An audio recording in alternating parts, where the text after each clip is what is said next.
Estamos no ar com o episódio. Já tô com a cabeça. Episódio número 18. A gente vai falar sobre os conceitos básicos de administração. Mas tem um ponto aqui, né, Moura? Esse japonês tá ficando doido da cabeça com isso. Aproveita enquanto ele ainda começa tá a embaralhar as palavras, né, velho? Vai lá, Kizo. Isso aqui foi muito tempo sem café, comecei a dar uma acelerada aqui, sabe? Confusão, né? É isso aí, estamos no 18º episódio do Cérebro do Namura, o podcast do empreendedor. E olha só, Namura, a gente começa a acionar os motores hoje, hein? Falando da analogia com o voo, hoje a gente começa a acionar os motores. Eu quero que você explique daqui a pouco por que a gente está entrando nessa história aqui dos motores e qual que é a analogia disso com o início das operações dos negócios. Mas antes de mais nada, este podcast é um oferecimento do Albert, que é um aplicativo de cashback, mas que vai muito além do cashback, é dinheiro de fato no bolso. E você também pode indicar para os seus amigos, e todas as vezes que os seus amigos comprarem, você ganha comissão. E é sempre que eles comprarem, você ganha comissão. É bom para você que indica, é bom para você que compra, é bom para todo mundo. E quem quiser também estar presente como lojista, né, no Albert também, vale a pena baixar e começar a ter sua presença lá. Para quem quer empreender também, né, Namura? Também pode se tornar um empreendedor com o próprio aplicativo e você ajudar a colocar mais lojas lá dentro. Como é que funciona isso? Essa é a ideia. Se você tem um sonho de ter uma empresa, o Albert é a empresa que realiza esse teu sonho. Simples assim. Você vai baixar o aplicativo, vai se qualificar para ser um licenciado, ou seja, poder utilizar o aplicativo na sua região, cadastrando lojas, empreendedores da sua região. Essas lojas cadastradas vão cadastrar os seus clientes. Cada vez que o cliente fizer uma compra nessa loja, ele recebe cashback e você recebe 20% do cashback que a loja também paga para o cliente. Então é o jeito mais simples de você montar uma empresa e realizar seu sonho de liberdade financeira, econômica, geográfica, sem ter que, na realidade, comprar e vender produtos, comprar e vender serviços. Quem faz a compra e venda é o parceiro que vende e o associado do Albert que compra. O teu trabalho é cadastrar lojas e ganhar 20% do cashback que a loja oferece para o seu cliente. Por isso que vai muito além do cashback, né? Porque a gente está falando aqui de empreender, né? De você ter e realizar seus sonhos aí também. Ó, você precisa de um convite para poder fazer parte, né, do aplicativo. Esse convite, coloca aí, podcast, tudo maiúsculo, aí você vai conseguir baixar, se cadastrar e testar e, obviamente, fazer parte disso e colocar dinheiro no bolso já. Já está disponível em todas as App Stores. Muito bem, QR Code está na tela, o link também está aí para facilitar para você. Namura, deixa eu baixar um pouco aqui o café. Deu adrenalina, hein? Adrenalina. Olha só, hein? Por que a gente está falando de acionar os motores? E qual que é essa analogia dos motores com os instrumentos básicos aí de um negócio? Legal, boa sua pergunta. Até agora, nós estamos aí no episódio número 18, o que a gente fez? A gente orientou tudo o que você precisa fazer para ter uma empresa de sucesso. Então tem uma série de aspectos que a gente já abordou nos episódios anteriores, você pode ver aí no canal, meu canal, o Cérebro do Namura, no YouTube. Mas chega uma hora que você tem um avião preparado e ele vai decolar. Ele está arrumadinho, você tem os controles do avião e ele vai decolar. E aí, quando ele decola, você começa a olhar aqueles reloginhos que estão no avião para saber se lá, quando ele estiver voando, está tudo funcionando direitinho. Quais são os reloginhos da sua empresa? É isso que nós vamos falar hoje.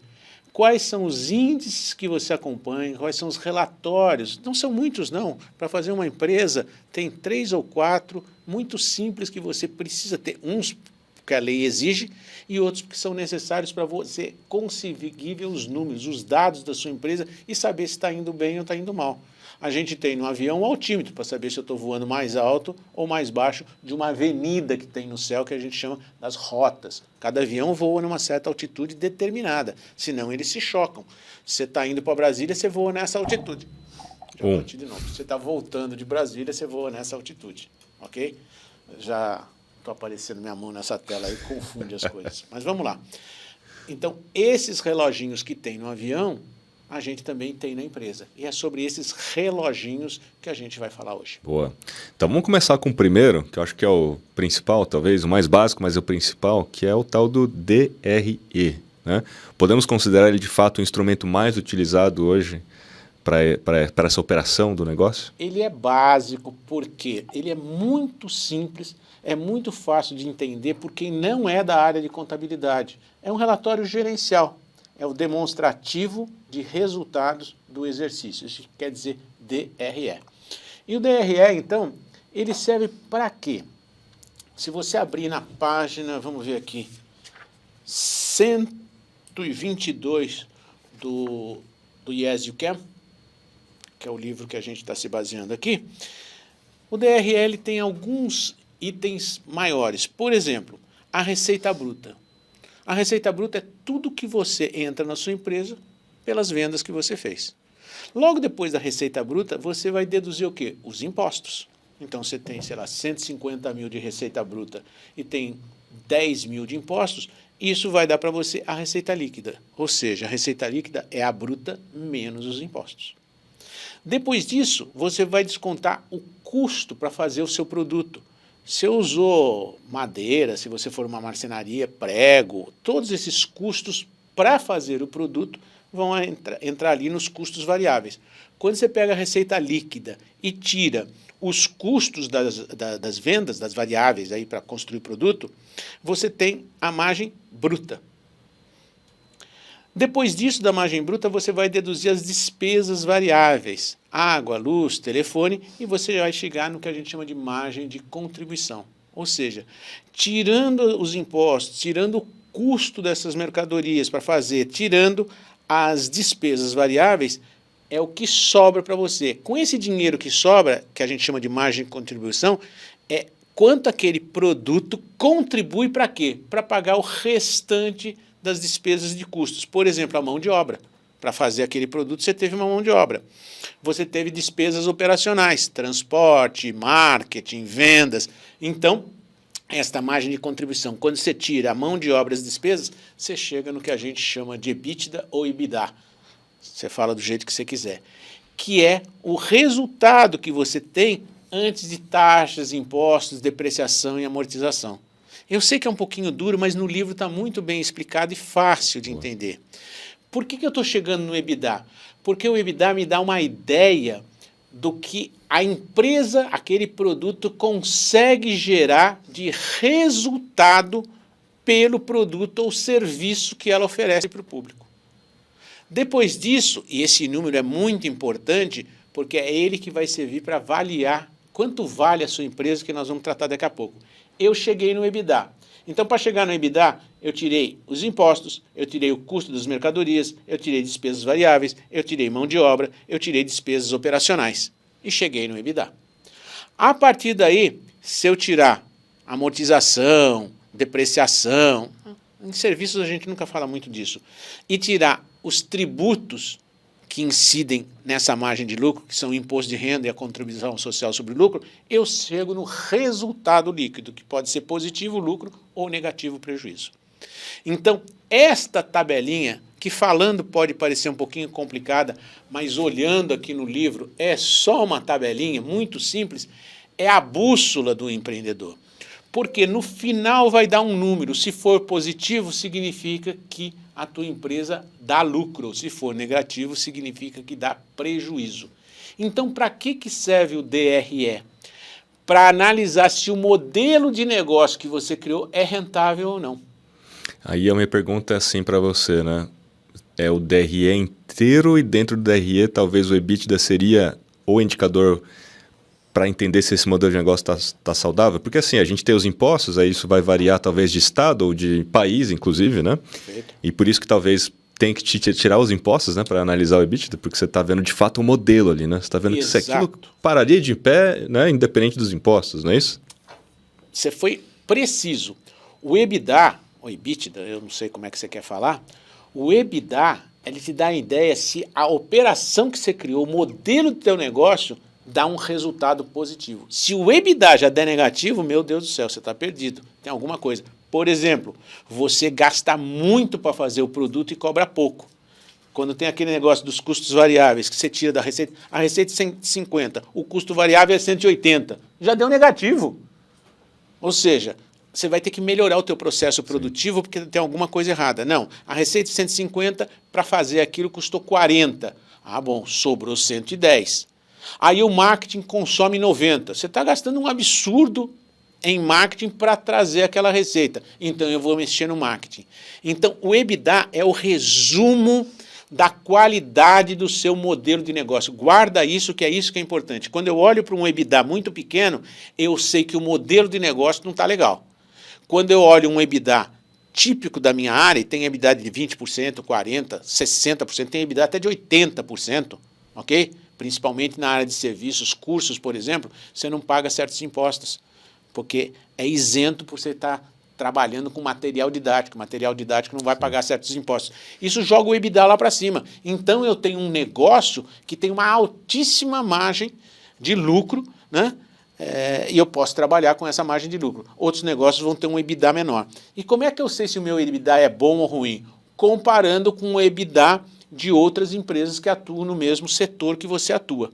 Então, o EBITDA dá exatamente isso que você falou. Me dá a consciência se o modelo de negócio que eu tenho é um modelo poderoso ou não. É para isso que serve o EBITDA. E serve depois para quando eu for fazer a venda da minha empresa, conseguir avaliar a empresa em função do EBITDA.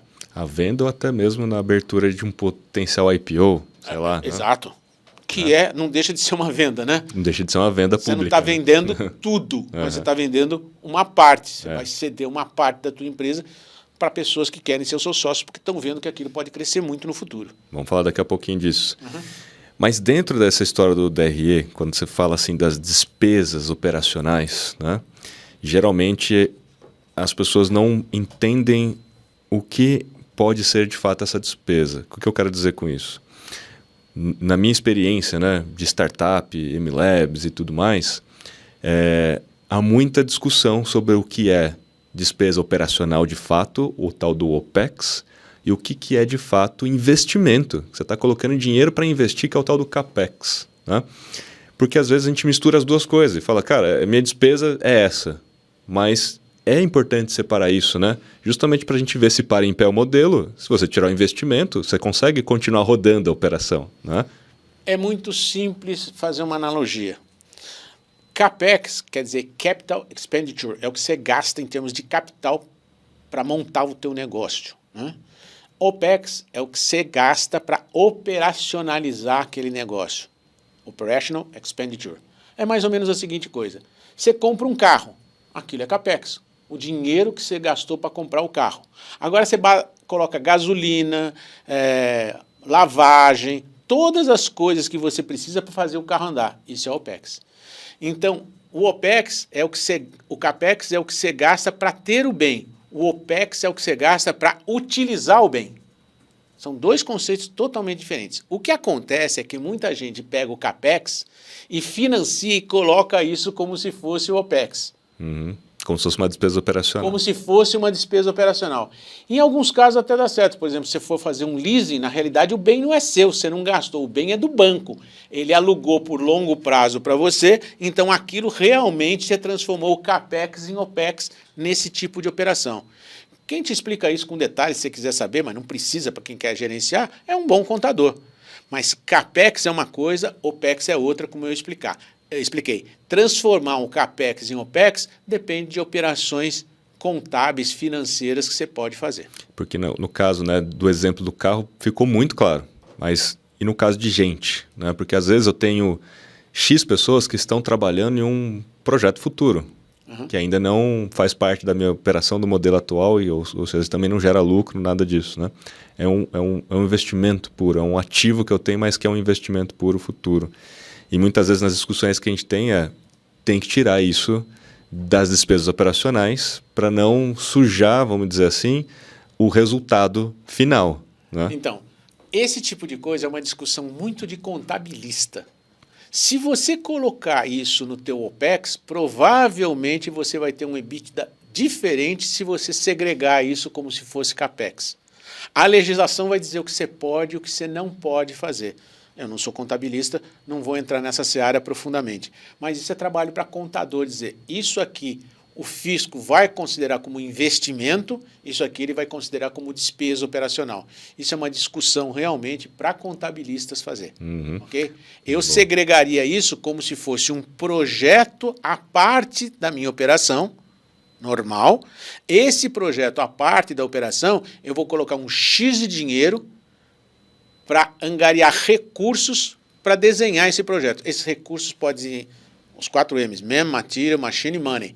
Eu posso colocar em materiais ou em seres humanos. Eu, particularmente, não consideraria isso como se fosse um CAPEX.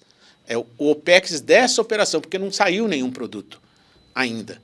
Agora, isso é uma discussão realmente, que são os contabilistas que vão poder nos orientar melhor em relação a isso. Agora, eu diria, você não precisa se preocupar com isso. Normalmente, você vai comprar uma máquina, o preço da máquina é CAPEX. Se você fizer leasing, vai ser OPEX. Sendo CAPEX, aí você vai colocar isso como investimento à parte do DRE. Muito bem. Falando de DRE, tem um outro instrumento, que é o DFC, né? Que é o demonstrativo de fluxo de caixa. E qual é a diferença entre o DRE e o DFC? Porque parecem coisas parecidas, né? E quando você coloca assim, pô, o DRE é de fato aquilo que vai te guiar, né? Mas o DFC também, né? Não deixa de ser tão importante quanto. Qual a diferença? Os dois são idênticos, exceto por uma coisa. O DRE, as entradas que eu coloco, aqueles numerozinhos que eu coloco naquela tabela, são no fato gerador. Você comprou uma máquina por 100 mil reais, você coloca lá. Eu comprei em janeiro por 100 mil reais. Em janeiro, 100 mil reais. É o mês de competência. O mês de competência. O mês que o fato gerador daquilo ocorreu. Só que eu vou pagar a máquina em fevereiro. Então, no DFC, vai entrar os 100 mil saindo, né, de pagamento em fevereiro, não em janeiro. Então, dá ideia, o DRE, do modelo de negócio. Eu comprei, ou eu estou recebendo, eu vendi, eu estou recebendo. Eu coloco ali o dia que eu vendi. Mas será que eu vou receber? Se eu não receber, o problema não é do modelo. Porque quando eu desenho o DRE, eu vejo que eu vendo por 150, custou tudo 100, me sobrou 50. Legal, o modelo é bom, está me dando 30% ou 33% de margem. Muito bom. Mas o cara pode não me pagar. E aí, o fluxo de caixa está ruim. Então, no DRE, eu vou colocar a entrada no mês de competência do fato gerador. No DFC, exatamente quando entrou, quando saiu o dinheiro. Então, por exemplo, você compra alguma coisa que custa 40 mil reais, paga em 4 parcelas. A pessoa... Você vende alguma coisa por 40 mil reais, paga em 4 parcelas. Então, no DRE vai entrar, sei lá, em novembro, dezembro, janeiro e fevereiro. Mas o cara paga bimestralmente. Então, em dezembro ele não paga, ele paga em janeiro. Em fevereiro ele não paga, paga em março. No DFC, o fluxo de caixa no primeiro mês vai ser negativo. No segundo vai ser bem positivo. No terceiro, negativo. No quarto, positivo. Então, qual é a diferença? O DRE me dá uma ideia se o modelo do negócio é sustentável. O DFC me dá uma ideia do fluxo financeiro, da saúde financeira. Não adianta eu ter vendido alguma coisa para receber e não receber. Pô, se eu receber, será bom, mas não estou recebendo, é ruim. Então, a gestão financeira é feita pelo DFC. Entendi. O modelo de negócio, a qualidade do negócio é pelo DRE. Essa é a diferença. Boa. Bom, a gente falou de EBITDA, né? E EBITDA, sem dúvida nenhuma, é um dos principais números para se calcular o valuation, tal do valuation, que é a valorização da empresa, o quanto essa empresa vale no mercado, né? Quando a gente olha pelo ponto de vista de valuation, tem muitas formas, né, de se fazer o valuation de um negócio hoje em dia no mercado. E você descreveu, inclusive no livro, várias delas, né? Obviamente que a gente não vai discorrer por todas elas, né? Mas principalmente vamos falar um pouco do valuation como um todo, né? E da importância do EBITDA nessa história toda, né? Bom, a gente falou de EBITDA e geralmente o EBITDA mostra que você tem um resultado positivo e a partir desse resultado positivo você vai projetar o quanto que aquela empresa vale. Como é que é esse cálculo mais padrão de mercado e depois a gente vai tentar discorrer pelos outros modelos? Então vamos lá. O que você está me dizendo, eu acho que eu cito no livro uns 10 modelos. Você citou Bercos, fatores de risco, scorecard, negociações comparáveis, valor contábil, valor de liquidação, fluxo de caixa descontado, First Chicago e Venture Capital. O fluxo de caixa descontado é o mais comum, né? Então vamos lá. Você tem uma empresa que todo mês ela dá 100 mil reais de lucro. Ela dá hoje, no mês que vem dá 100 mil, no outro mês dá 100 mil, no ano inteiro ela dá 1.200.000, ok? Vamos supor que ela continue fazendo isso, mais 100 mil, 100 mil, 100 mil, nos próximos 10 anos. Os 100 mil reais que ela está dando hoje, você concorda comigo que vale mais do que os 100 mil reais daqui a 5 anos? Sim, inflação, né? Inflação. Eu poderia pegar esse dinheiro e aplicar em alguma outra coisa. Depreciação do próprio negócio. Depreciação, todas essas coisas. Então vamos supor que isso seja constante, seja sempre os mesmos 100 mil. Só que os 100 mil hoje valem 100 mil. No mês que vem, eles valem, quem sabe, 5% a menos, 95 mil. No outro mês, 90 mil. É o que vale. Então eu vou pegando este valor que vai decaindo com o tempo, ele forma uma curva que vai decaindo, somo tudo isso, ok? E isso é o valor que a empresa gera de resultado. Ele vai diminuindo, diminuindo, diminuindo. Daqui a 5 anos, 10 anos, basicamente esse 100 mil é nada. Então dá para fazer essa soma e falar, é isso que vale a minha empresa. Quer comprar ela? Me dá esse dinheiro que eu te dou à empresa. Isso significa o fluxo de caixa descontado, ou seja, eu pego os primeiros 100 mil e desconto a uma taxa de 5%, que é a inflação ou o que eu ganharia. Pode ser inflação mais os juros que eu ganharia se eu aplicasse esses 5%. Então, se eu aplicasse o meu capital. Então, no primeiro mês, 100 mil, no outro 95, assim sucessivamente.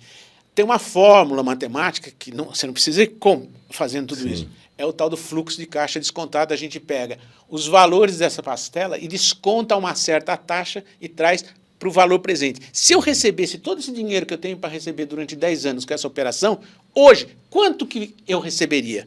É este número que eu chamo fluxo de caixa descontado. Esse é o valor da minha empresa.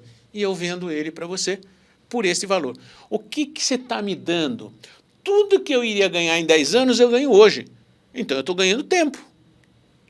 Eu passo a ter aquilo que eu tenho que trabalhar durante 10 anos hoje.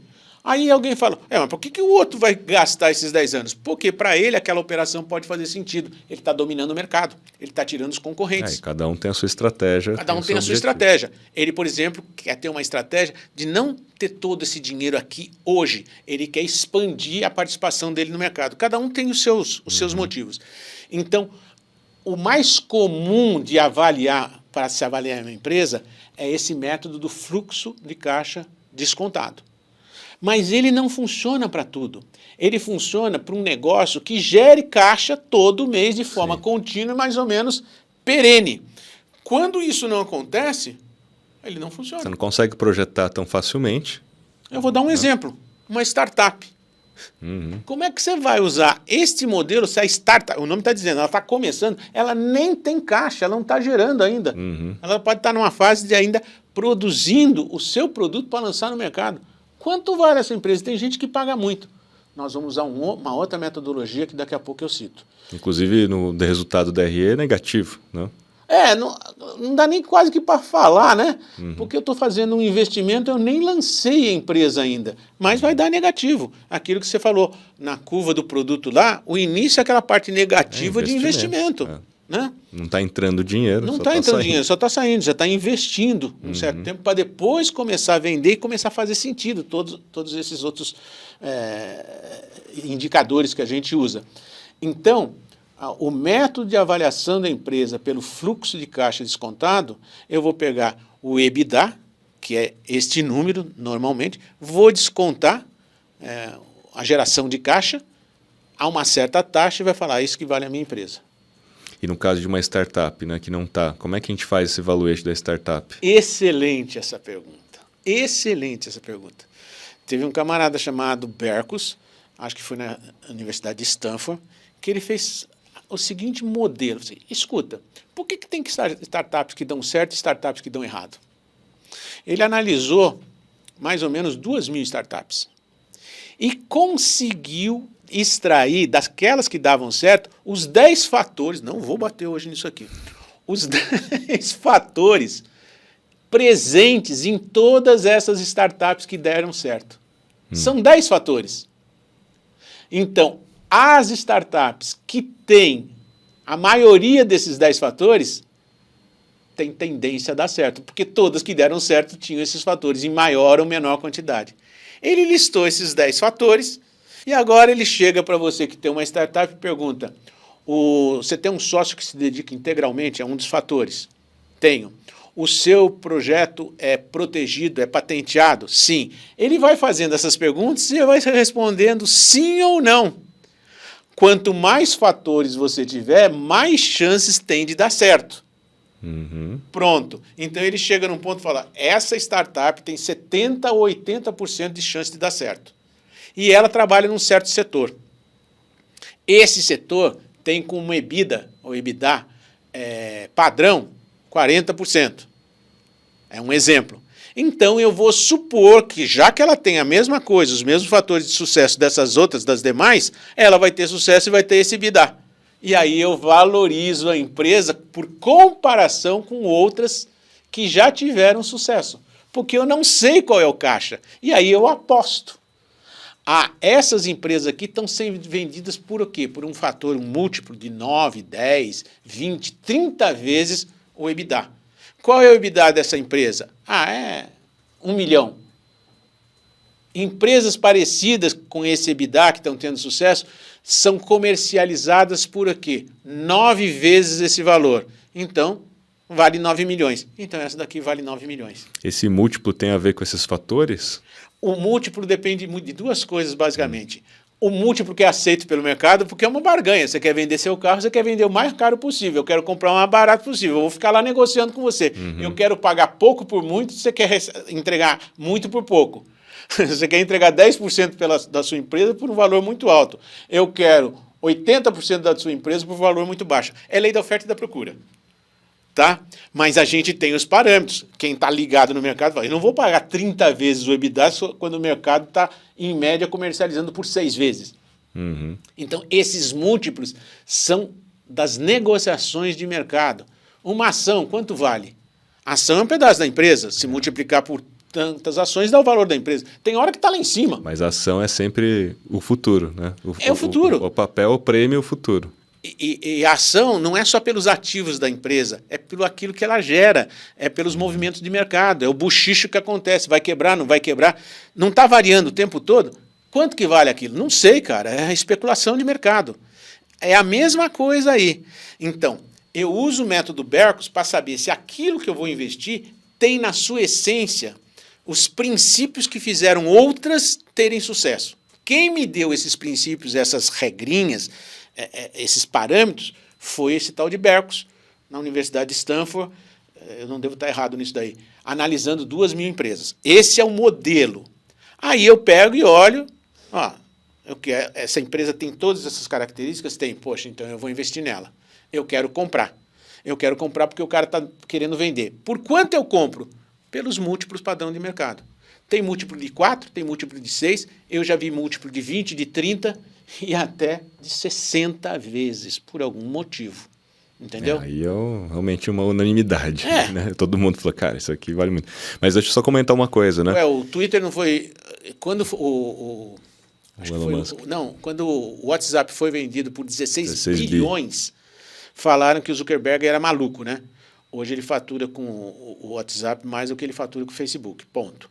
Número 2, o Elon Musk, 16 bilhões era muito? O Elon Musk acabou de pagar pelo Twitter 44 bilhões. Por que um cara faz isso, cara?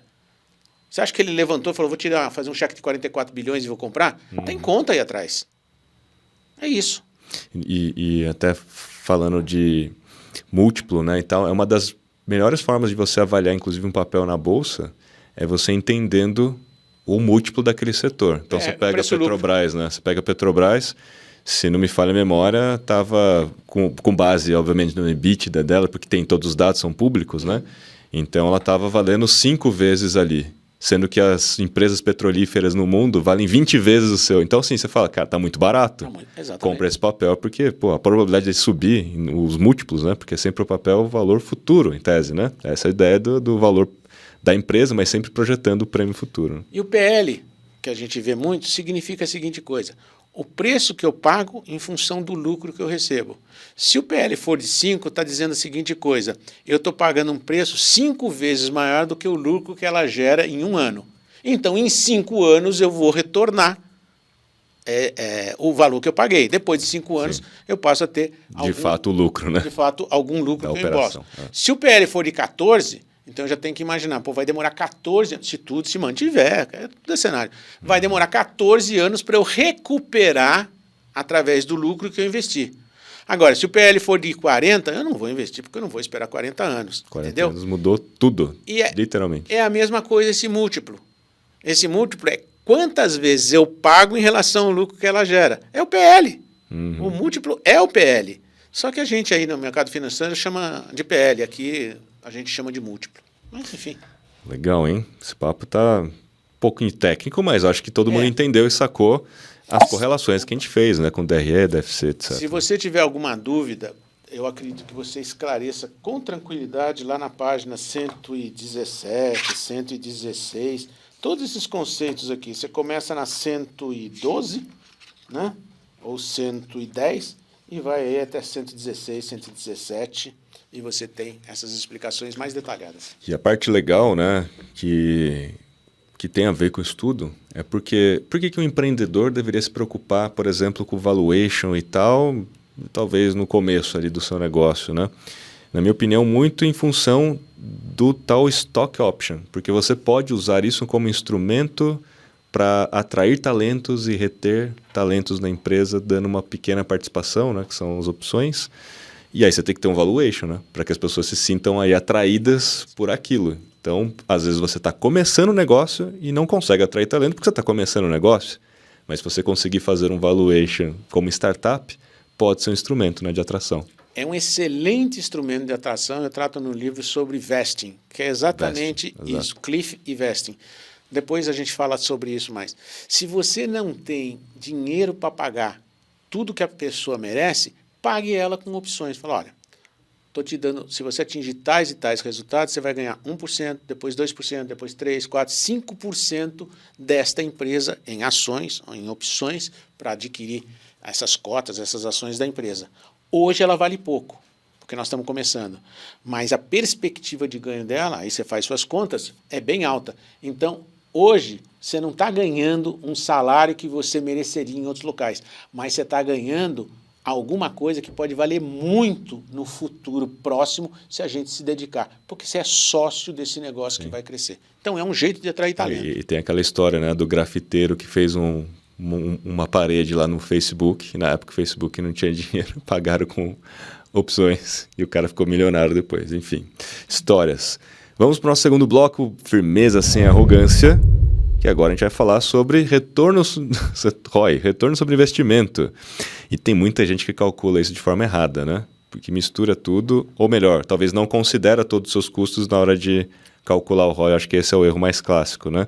Então, assim, pegando até um gancho com a galera que trabalha com infoproduto, mídia, marketing, etc., esse é o erro clássico. Só considera o investimento em mídia para calcular o ROI. Na verdade, esse é o ROAS, né? É o Return Over Ad Spend, que é para você pegar só o investimento em mídia e ver o quanto que faturou em cima daquilo, né?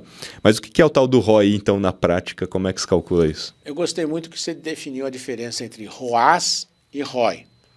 ROAS é o ROI quando você pensa só em marketing. E ROI é o ROI mesmo, quando você pensa em todo o investimento. Você foi lá e investiu 100 mil reais, vamos começar pelo ROAS, investiu 100 mil reais para fazer uma publicidade. E ela te trouxe 400 mil reais de receita. Qual que é o ROI? 400 menos 100, 300, dividido por 100, 3. Então, deste investimento, a cada 100, R$1 que você colocou, ele te trouxe 4, mas eu tenho que descontar esse 1. Então, sobrou 3. Então, dá 3 essa conta. 400 menos 100, 300 dividido por 100 deu 3, ok? Quando eu faço isso, só levando em consideração esses 100 como sendo despesas de marketing, eu chamo de ROAS. Quando, ao invés, esse 100 englobou todas as despesas além do marketing, aí eu vou chamar de ROI, retorno sobre o investimento. A diferença é quando você considera só o investimento em marketing, eu vou chamar de ROAS. Quando você considera o investimento total que você fez para aquela operação, eu vou chamar de ROI. E o total inclui Tudo, na sua opinião? Tipo, rateio de água, luz, internet... É o investimento que você fez. Normalmente, pensa da seguinte forma. Eu tenho 100 mil reais. Eu posso colocar isso, entregar na sua mão e você faz lá uma empresa, ou posso colocar na caderneta de poupança. Se eu colocar na caderneta de poupança, vai me dar, sei lá, 6%. Se eu colocar na sua mão, eu quero mais do que 6%. Como que você vai administrar? Eu não estou nem olhando. É o investimento que você vai fazer. Com esse investimento, você tem que me trazer o retorno que eu quero. Então, vai ter que ser maior do que os 6%. Esse é o conceito. Entendeu? Que a gente usa para determinar o ROI diferente do ROAS. Boa. E fazendo uma pergunta aqui, que essa pergunta ela é difícil, hein? Dá para a gente usar ROI por cabeça, por funcionário? Tipo assim, olha, se você está faturando X, né, por ano, e você tem aqui um headcount de, sei lá, 40, 50 pessoas. É justo a gente tentar chegar num cálculo de retorno sobre investimento por cada pessoa e aí departamentalizar e começar a fazer tipo um DRE por departamento e chegar nesse nível de cálculo? Cara, quando você me pergunta, dá ou pode? Tudo dá, tudo pode. Serve para alguma coisa? Aí é que eu nunca usei esse tipo de cálculo. Porque tem tantas variáveis que incidem no desempenho de uma pessoa. Pode ser que a equipe esteja puxando ela para baixo, pode ser que ela esteja mal nesse processo todo. Então, eu acho difícil você matematizar nesse nível o desempenho de uma pessoa. Você tem outras ferramentas, como a avaliação 360, que eu acho mais humanas para fazer isso. Eu nunca fiz essa conta. O que eu faço é uma conta de produtividade. Estamos faturando tanto, tem tantos mil funcionários. Você fatura 1 milhão, tem, sei lá, 100 funcionários, 1 milhão dividido por 100, se eu não tiver errado, vai dar 100. Né? Então, a produtividade, cada funcionário, em média, me gera R$100. No mês que vem, eu estou faturando 1 milhão e 200 com os mesmos 100. Então, em média, a receita gerada por funcionário é de 120. Estou crescendo, estou diminuindo. Chegar nesse nível de individualização com esta conta por pessoa, eu acho difícil. Eu acho complicado. Eu não acho tão útil. Eu prefiro outros instrumentos de gestão do que fazer essa continha. Mas a conta geral, que dá a receita por funcionário, ou o lucro por funcionário, que seja, eu acho que é um número que você pode acompanhar para saber se você está aumentando ou diminuindo a sua produtividade. No fundo, isso é... Produtividade é a escala, né? O que é produtividade? É aquilo que você faz por aquilo que custa. Em termos de tempos, de horas, de pessoas. É fazer mais com menos, é aumento de produtividade. E essa é uma variável, produtividade, que se usa na indústria para determinar se a indústria está crescendo, se o país está crescendo. Produtividade é um número que muita gente usa para saber qual é o grande problema do Brasil. É a inflação, é isso, aquilo? Não, é a baixa produtividade. É isso que eu ia falar. É a baixa produtividade. Então, eu prefiro usar o conceito de produtividade, que é mais macro, do que essa individualização desse número. Eu não consigo... eu não sou sensível a isso, me incomoda um pouco isso. Pode ser que alguém goste e queira fazer essa conta, porque a conta está aí para fazer. Porque eu já vi muitos investidores fazerem esse cálculo, né? Mas nessa forma geral que você fez. É mais para entender se você está sendo eficiente ou produtivo, melhor. Está sendo produtivo nessa economia de escala, né? Pô, você precisa de apenas 40 pessoas para atender 1 milhão de clientes, né? Eu tenho 4 ou 5 métricas que eu sempre penso nela. Por exemplo, qualidade, produtividade, eficiência e eficácia. Cada uma se calcula de um jeito. Né? E produtividade é um número fácil de calcular. É tudo que está gerando por todos os recursos que eu estou usando. Se eu quero pensar em recursos humanos, eu divido pelas pessoas. Se eu quero pensar em máquinas, por exemplo, se eu estou numa indústria de aviação, gera, sei lá, 1 bilhão por ano. Quantos aviões eu tenho para gerar isso daqui? Eu divido esse 1 bilhão pela quantidade de aeronaves. E a outra empresa aérea gera o mesmo bilhão com 50% das aeronaves. Pô, as aeronaves delas são muito mais produtivas, estão saindo com muito mais gente. tem menos churn, tem menos uma série de coisas. Então, esse número é fácil em termos gerenciais. Eu não estou falando em termos contábeis, porque isso aqui não é curso de contabilidade. Eu estou falando em termos gerenciais. São os grandes números que um gerente, que um head olha para saber se eu estou melhor ou pior que o mercado, se eu estou indo na direção certa, se eu estou crescendo, se eu estou diminuindo. Até para poder pagar mais para cada um. Sim. Né? Porque o índice de produtividade ajudaria todo mundo a entender que se você for produtivo, você vai ganhar mais, porque eu não vou precisar contratar um monte de gente para fazer a mesma coisa que você poderia estar fazendo. Aumento de produtividade significa uma coisa só, fazer mais com menos. Por isso que é o ponto, né? Pô, poderia estar contratando 3 pessoas para fazer isso, mas que se a gente aumentar a produtividade, você vai ganhar por 3 pessoas. Exatamente. É melhor, não é melhor? Exatamente. Boa. Muito legal. Bom, vamos aí para o nosso próximo bloco, que é o bloco Franqueza Sem Indiscrição. E aí eu quero puxar o gancho de ROI e tal para falar de payback, né? Que é um conceito diferente, né? Principalmente sobre investimento, né? O payback de investimento, ele tem que considerar a inflação? Sim, sim. Todos os fatores que influem na contabilidade. O payback é o que é? É quanto de dinheiro você precisa gerar para pagar os seus custos. Ok? Esse dinheiro que você precisa gerar para pagar os custos vai ser afetado pela inflação. Então você tem que considerar a inflação no cálculo do payback. Esse é o tal do break-even, considerando os... Né? Desculpe, estava falando de break-even e você falou de payback. Desculpe. O break-even é quanto de dinheiro você precisa gerar para pagar os seus custos. Quer dizer, enquanto você está gerando menos do que você está gastando, você não atingiu o break-even point, o BEP. Então, eu levo em consideração todos os custos. E inflação é um custo financeiro que existe ali no meu produto. O payback é quanto de dinheiro eu preciso gerar para pagar o investimento que eu fiz. Tá? Também vou levar em consideração, é dinheiro que eu preciso gerar e a inflação come o meu dinheiro, eu tenho que considerar. E a tal da TIR? Esse é um assunto que é interessante, né? Eu já estudei bastante também. A TIR, que é a taxa interna de retorno, né? E vamos explicar então para a galera o que é a TIR e se ele é de fato o melhor cálculo para comparar modalidades de investimento. Então eu vou fazer um resuminho aqui. Payback é o tempo que vai demorar para você retornar o capital que você investiu. Eu investi 100 mil em alguma coisa e todo mês me dá 10, eu vou demorar 10 meses para conseguir esses 100 mil. Isso é o payback. Payback é prazo.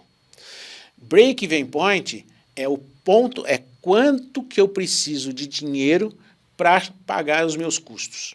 Basicamente para é isso. Para atingir esse equilíbrio. Para atingir o equilíbrio. E a TIR é outra coisa. A taxa interna de retorno é a seguinte coisa. Eu tenho 100 mil. Eu posso aplicar isso na Bolsa de Valores, eu posso aplicar na caderneta de poupança, ou posso aplicar num negócio. Na Bolsa tem uns riscos, mas eu vou analisar lá, bom, vai me dar 8% ao ano, fora inflação, tal. Por exemplo, a caderneta de poupança talvez me dê 0,5%, porque ela dá 6%, mas tem inflação que corrói e tal. E esse negócio talvez me dê 10%. Então eu vou me arriscar nesse negócio. Então a taxa interna de retorno é quanto de retorno aquele negócio dá se eu aplicar. Eu compro uma máquina para fazer caldo de cana. Tá? A máquina custa 10 mil e eu vendo, sei lá, 100 copinhos de cana por R$1 por dia. Eu ganho R$100. Faturo. Gastei com a cana 50, sobraram R$50. R$50 por dia que eu estou lucrando. Em 10 dias são 500, em um mês são 1,5 milhão. E eu gastei 10 mil para isso. Então, 1,5 milhão dividido por 10 mil, numa conta de português, é a taxa interna de retorno. Ok? É 1,5 milhão, não, 1.500. 1.500 dividido por 10 mil é a taxa de retorno. Se eu não estiver errando na conta, 15%. Então, se eu comprar aquela máquina, eu tenho 15% de retorno na minha mão. Se eu investir na bolsa, quem sabe 8%. Se eu investir na caderneta de poupança, 5%. Vou aplicar ou não? Aí eu decido. Um outro custo que não aparece, espero que tenha ficado claro. É uma forma de você comparar essas possibilidades de investimento, né? Mas, obviamente, de entender o quanto que você vai ter de taxa interna de retorno. A taxa interna de retorno é o retorno que aquele negócio te dá. Eu investi 10 mil na máquina e ela me dá R$1.500 líquido por mês. A taxa interna de retorno é 1.500 dividido por 10 mil, que é 15%. Isso pode, inclusive, fazer você decidir empreender ou não, né? Perfeito. E aí tem o custo de oportunidade, que as pessoas não entendem muito bem isso. O custo de oportunidade é, eu não vou dar uma mensuração matemática para ele, mas se eu investir na máquina, eu estou deixando de investir em outra coisa, eu estou perdendo essa oportunidade, eu estou deixando de ganhar essa outra coisa, porque o dinheiro é só 10 mil. Isso tira o sono, hein? Isso tira o sono. Você sempre está perdendo alguma oportunidade ao tomar uma decisão, né? Por isso é o custo de oportunidade. Eu monto uma empresa e gasto 1 milhão para montar essa empresa, eu só tenho 1 milhão. Ou eu pego esse 1 milhão e aplico no mercado financeiro. Se eu investir nisso, eu perco isso. Tem este custo da oportunidade perdida. Entendeu? Isso eu tenho que levar em consideração. Qual dos dois eu vou fazer? Aí você tem considerações, por exemplo, financeiras, que foi essa que a gente fez. A taxa interna de retorno versus o que a aplicação está me dando. Mas tem considerações de vida também. Num eu tenho que trabalhar, me dedicar, me esforçar. O outro, alguém está fazendo isso por mim e eu estou na minha casa descansando. Você percebe? Então, o mesmo investimento pode fazer sentido financeiro, mas não fazer sentido pessoalmente. Dependendo do quê? Do seu estilo, do seu nível de segurança, do risco que você quer correr, do estágio de vida que você está. Se eu estou numa economia em que as taxas que o governo me paga para eu financiá-lo, a dívida pública, 15%, 20%, sem fazer coisa nenhuma, e eu acredito que o governo vai me pagar, eu deixo o dinheiro lá. É o que o pessoal chama de um país rentista. Hoje, se não quiser fazer nada, o governo argentino está pagando em torno de 40%. Se pagar. Porque ele já deu calote no FMI, em outras oportunidades. Mas se você acredita que ele paga e quer correr esse risco, sem fazer nada, você vai receber 40%. Você bota 1 milhão e vai receber 1 milhão e 400. Qual dos dois vale a pena? Se eu investir o meu dinheiro na Argentina, eu não posso investir na máquina ou em alguma Tesouro Nacional, por exemplo. Então, eu faço um, mas perco o outro. Qual é o custo de perder esta oportunidade? Então, tudo isso você acaba levando em consideração na hora que você vai fazer os seus investimentos. Namura, como é que eu faço? Diversifica. Aí você tem um portfólio, né? É a única regra. Você tem investimentos financeiros, tem investimentos que fazem sentido pessoal. Você quer ter um carro melhor? Tudo bem. Qual o retorno que aquilo vai te dar? Financeiro nenhum, porque ele só vai se desvalorizar. É só custo. Mas te dá um prazer tão grande dirigir aquilo que você está pagando por esse prazer. Você perdeu a oportunidade. Você tem dinheiro para comprar um carro ou para viajar.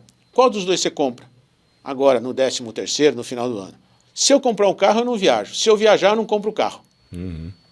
Percebe o que é o custo de oportunidade com esses exemplos? É quando você faz alguma coisa, você deixa de fazer outra coisa. E aí é você que vai ter que analisar se é mais importante para você ter o carro e dirigir o ano inteiro ou ter 15 dias de experiência na Copa ou em qualquer outro local e viver isso na sua memória para o resto da vida. O pessoal de motivação fala uma coisa muito interessante. As experiências são mais marcantes, dão mais resultados para a motivação do que os bens. O bem você tem aquela sensação, uau, comprei o carro, dirigi uma semana, um mês, 15 dias, 2 meses, daqui a pouco desaparece. A experiência, você visita ela toda vez que você lembra dela e você vive de novo aqueles momentos. Então, quando você pensa em motivar, proporcionar para os seus colaboradores experiência dá mais retorno em termos de motivação do que bens. Olha aí, fica a dica, hein? Muito boa essa dica, eu gostei demais. Voltando para a história do EBIT, da startup, etc., eu queria te fazer uma pergunta aqui, porque a gente está nesse bloco franqueza sem descrição. Na sua opinião, como empreendedor, supondo que a gente esteja começando o negócio agora, né? A gente tem que ter a cabeça para fazer esse negócio dar lucro antes de captar dinheiro, para a gente poder ter minimamente alguns indicadores para poder ter talvez um valuation maior, uma barganha maior? Ou você acha que vale a pena tentar captar o quanto antes e trabalhar com o dinheiro dos outros? Perguntinha capciosa. Eu diria, para responder essa pergunta, se você tiver resultados para mostrar, e os resultados forem consistentes, é mais fácil lá de lá perceber a consistência e acreditar no valuation. Se você não tem resultados para mostrar, você vai ter que ter um pitch que mostre a possibilidade desses resultados para convencer os outros. E você está mais frágil na negociação Muito mais frágil na negociação. da porcentagem que você vai ceder, né?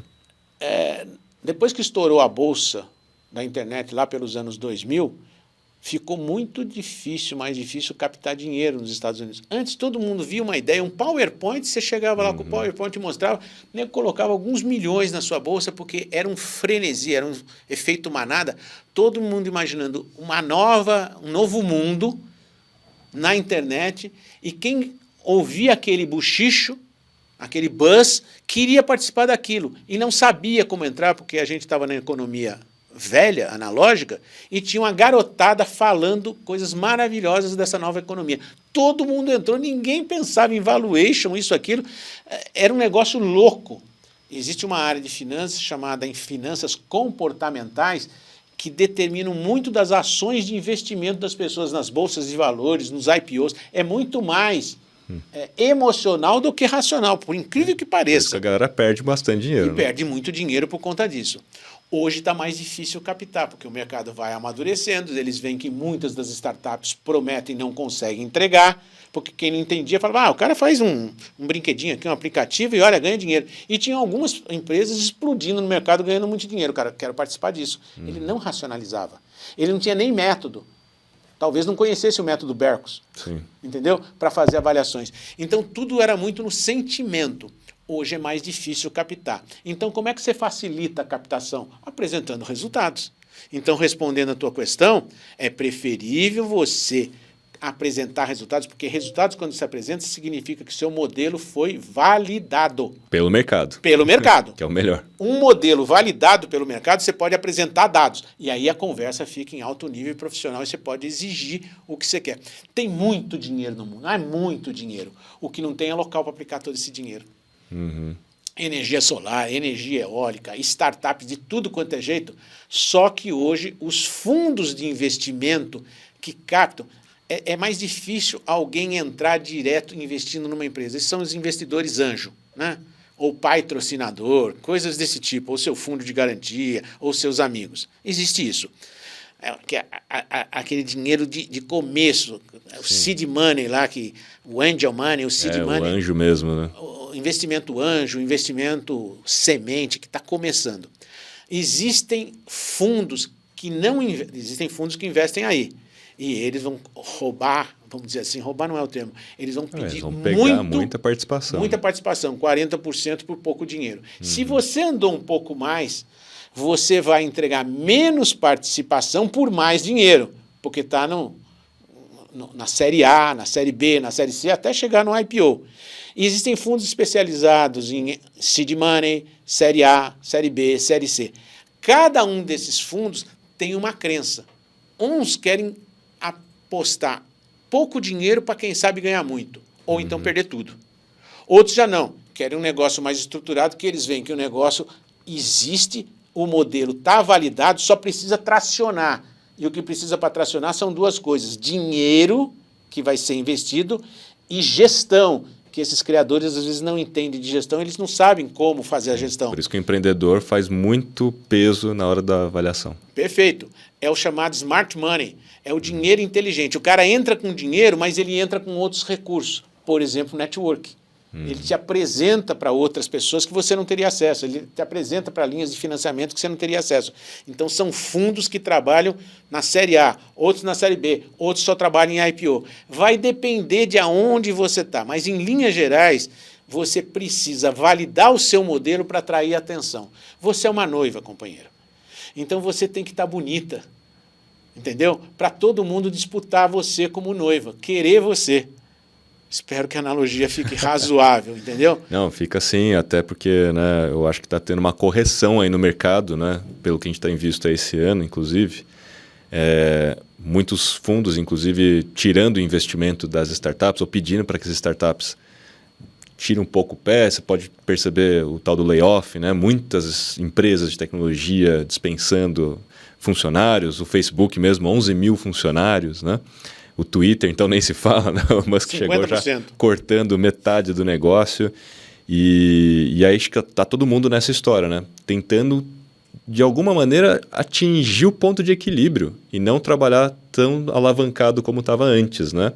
Então está tendo uma correção aí, na minha opinião, mas por isso que eu fiz essa pergunta. Acho que hoje em dia a gente está mais maduro para entender que a gente precisa trabalhar para dar resultado, né? Para depois a gente começar a captar, porque estava muito alavancado, né? A galera assim, insana, né? Não, pega dinheiro, milhões, contrata um monte de gente e aquele negócio nunca deu resultado. Nunca, né?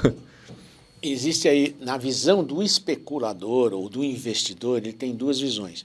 Uma é a visão, quero ser sócio disso para daqui a 10 anos ganhar dinheiro. Tá? É uma visão. A outra visão é, eu quero entrar nisso para daqui a um ano isso se valorizou razoavelmente e eu vendo. É diferente a visão. O cara quer só vender a parte dele. Só quer vender a parte dele. Ele entrou, comprou por 5 e ele acha que em 2 anos, pelas análises que ele fez, vai valer 10. Ele não quer ser sócio daquilo pro resto da vida. Sim. Ele quer ganhar 100%. Ele não está preocupado com o resultado, ele está preocupado com o valuation. Do lado do empreendedor, muitas vezes ele não está preocupado com o lucro. Está dando prejuízo, mas ele está compensando esse prejuízo pela entrada de capital. Porque o que ele quer? Share de mercado, participação, ele quer crescer. Então, você quer share ou você quer lucro? Você percebe? A Uber, durante muito tempo, deu prejuízo 10, 12 anos. Eu nem sei como estão as contas hoje em dia, mas o que ela queria? Bota dinheiro e eu vou para outros mercados. Bota dinheiro, eu vou queria conquistar o mundo. E tinha gente que acreditava nessa proposta e falou, eu vou botar dinheiro porque eu vou ser dono de um 5%, 2% de um negócio mundial.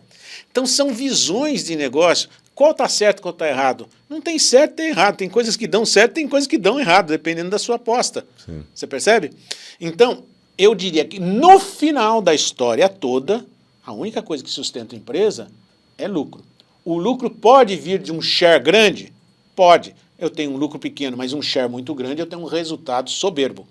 Então, mexer com essas duas variáveis, participação de mercado ou lucro, é difícil. Para a gente que é pequeno, empresas que são pequenas, não estou falando de empresas gigantescas, se você não consegue atrair recursos externos para bancar o teu prejuízo, a única coisa que vai bancar isso é o lucro. Então você tem que ter uma operação validada que dê lucro para pagar suas contas, senão você vai quebrar. Agora, se você tiver esse lucro, mesmo numa empresa pequena, e o camarada veja que esse lucro é soberbo, está validado, aí ele bota dinheiro e você expande. Então, para quem é pequeno e não tem acesso a capitais, não vai entrar em banco para ter acesso a capital, que você vai quebrar. Não tem jeito, você tem um custo lá, você vai ver numa das linhas do teu DRE, os custos financeiros, o que ele rouba de você, o percentual que ele rouba de você.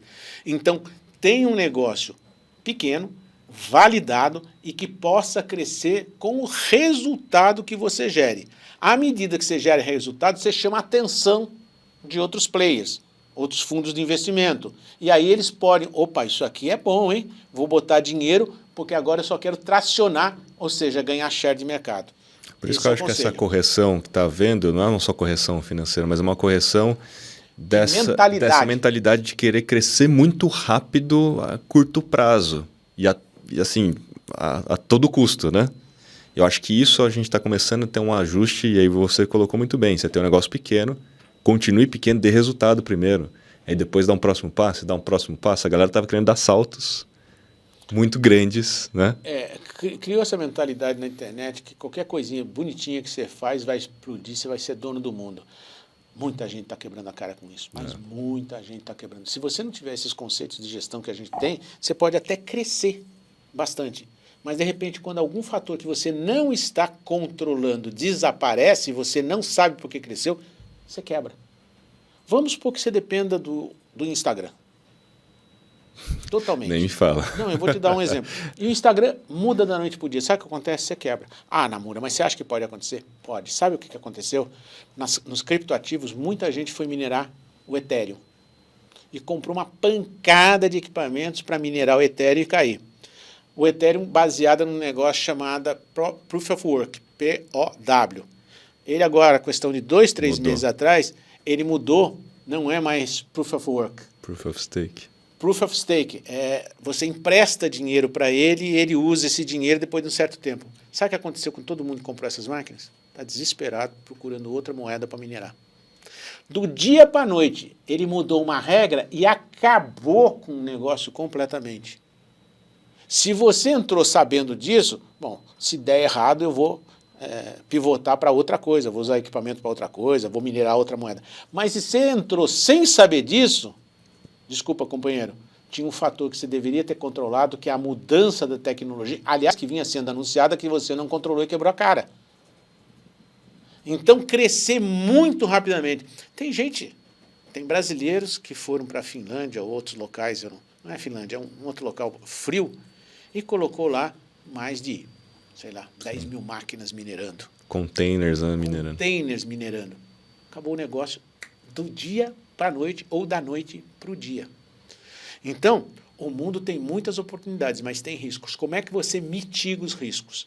Primeiro, analisando as variáveis que influem no seu negócio, as que são críticas e que se desaparecerem, então o negócio quebra. Segundo, diversificando as suas operações, no mercado financeiro, no mercado de bens, enfim, uma coisa sempre sobe, outra coisa sempre desce.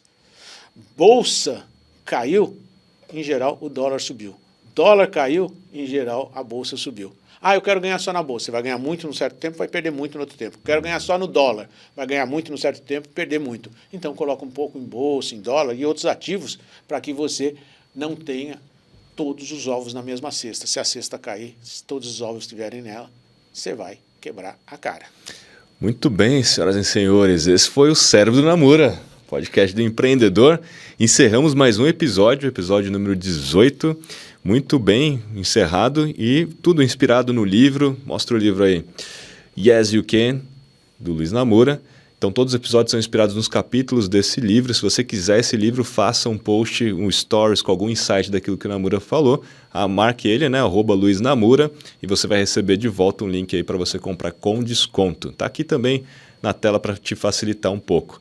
Então, Namura, esse foi o nosso podcast número 18. Lembrando, que esse é um podcast com oferecimento do Albert, o aplicativo que vai muito além do cashback, é dinheiro no bolso. Você pode baixar em qualquer App Store com o nosso código aqui, convite, podcast, para você começar a ganhar já. Todas as segundas-feiras estamos aqui, de volta, às 18h59 com o episódio novo. Vamos para o episódio 19, tem muito caminho ainda para conversar aí sobre empreendedorismo, sobre muitas outras coisas aí que a gente vai falar ao longo da nossa jornada aqui juntos. Para a gente finalizar, eu quero citar uma frase aqui, quero seus comentários. Um gênio inventou 14 bis, mas não faria um Boeing. Einstein contou com Marcel Grossman para efetuar seus cálculos. Portanto, trabalhe em equipe, de uma forma colaborativa, e obterá resultados melhores e mais rápidos. Quem falou? Einstein. Luiz Namura. Estou brincando. Eu gosto muito dessa frase, e ela é um corolário, vamos dizer, de uma outra frase. Você quer ir rápido? Vai sozinho. Você quer ir longe? Vai acompanhado. Não dá para fazer um Boeing sozinho. Deu para fazer o 14 bis, nem foi sozinho, mas vamos usar essa metáfora. O Santos Dumont fez o 14 bis. Se ele quisesse fazer um Boeing, mesmo com a genialidade dele, ele tem que fazer acompanhado. Então, se você quiser ir rápido, corre, vai sozinho. Mas se você quiser ir longe, vai acompanhado, e aí ninguém te para mais. Eu ainda falaria assim, cara, se você quiser ir rápido, vá acompanhado também, porque assim, você consegue crescer mais rapidamente com outras pessoas. Então, assim, o acompanhado, ele joga nos dois times, Ele é longe e rápido, na minha opinião. Você vai mais longe e rápido. Eu vou me permitir discordar um pouquinho de você, porque quando você está acompanhado no início, você quer ir rápido, você tem que convencer as outras pessoas. Verdade. Muitas vezes você tem que obter o consenso, e isso atrasa. A gente fala em democracia. A democracia é o pior regime que existe, exceto todos os outros que são piores do que ele. Basicamente isso. Exatamente. Então, você tem uma ideia, você quer implementar, se você estiver sozinho, pode ser certo ou pode ser errado, não estou dizendo da qualidade da ideia. Você vai lá e faz. Você decide sozinho, vai lá e faz. Então, isso dá muita agilidade, mas não dá segurança.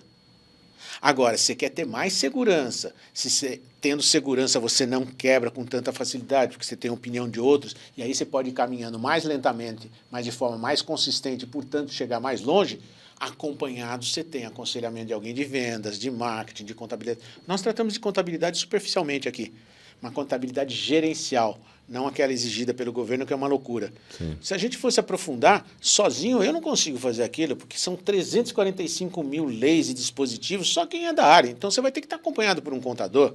Se é um cara de vendas, ótimo. Se não é, você vai ter que estar acompanhado por alguém que seja de vendas. Você sabe desenvolver o produto porque você é o expert, então desenvolve. Se não sabe, vai entender como é que um produto é desenvolvido e vai contratar alguém.